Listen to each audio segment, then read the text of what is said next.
Hi, thanks for taking time to join us for this video from Wickenstones, talking about how to optimize access to orphan drugs.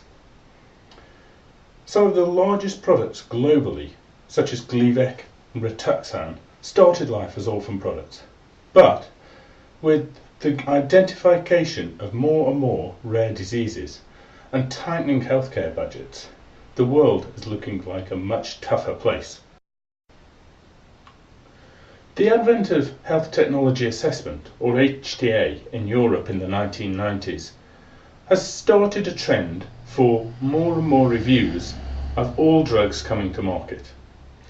And over that time period, 2002 to 2013, 94% of all orphan drugs have been reviewed by one of the major bodies in France, the UK or Germany.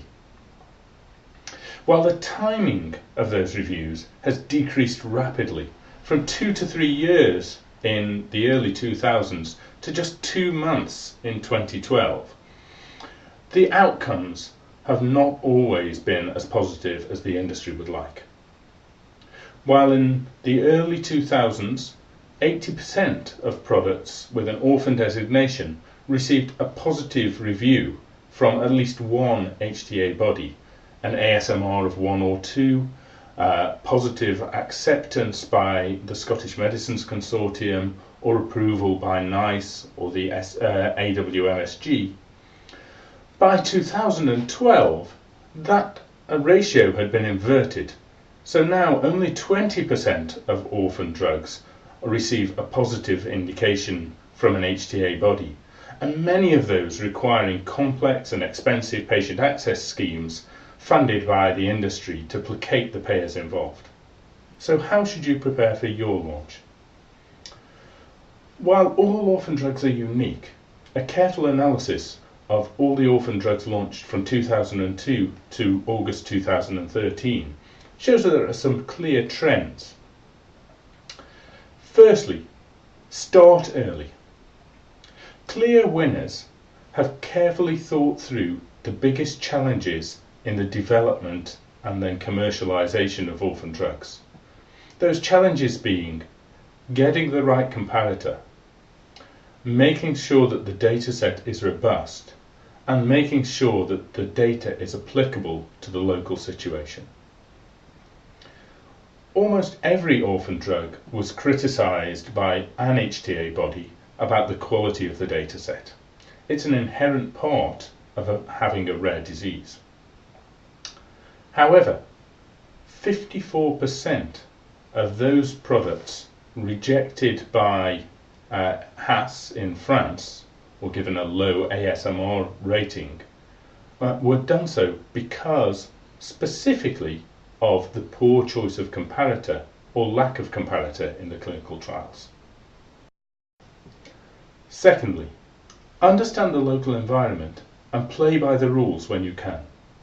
A good mapping of the local access environment, including who is making decision making, what information they require to make those decisions, the timing of the decisions, and the influences that surround those decisions, is critical not only to having a great market access plan, but being able to implement and think that plan through.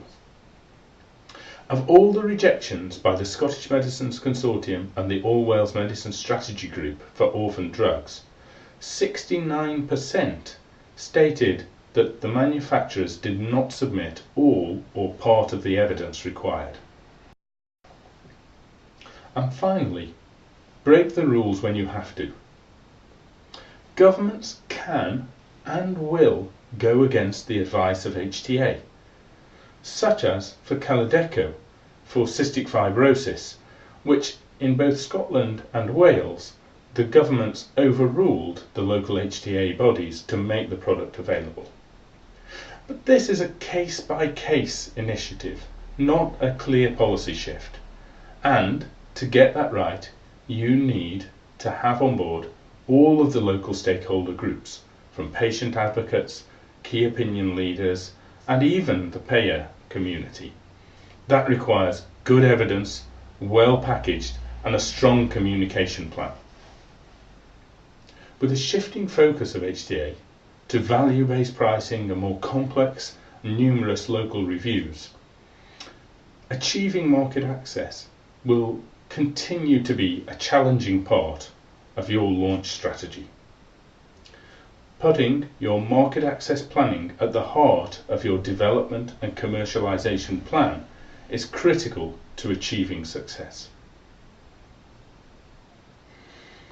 We hope you've enjoyed this short introduction to access to orphan medicines.